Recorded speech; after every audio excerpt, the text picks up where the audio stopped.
আবদ্ধ কোঠা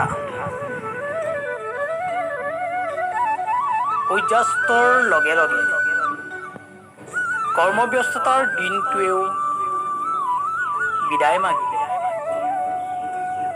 লাহে লাহে পৃথিৱীলৈ অন্ধকাৰ নামি আহিল।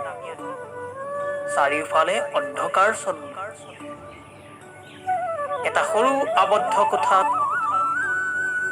নিদ্ৰা দেৱী কোলাত আশ্ৰিত হৈ অতীত, বৰ্তমান আৰু ভৱিষ্যতৰ কথা ভাবি নীৰৱে পৰি আছো।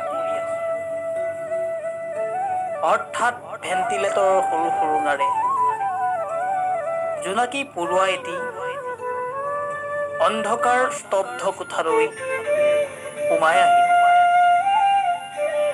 লগে লগে টোপনিৰ পৰা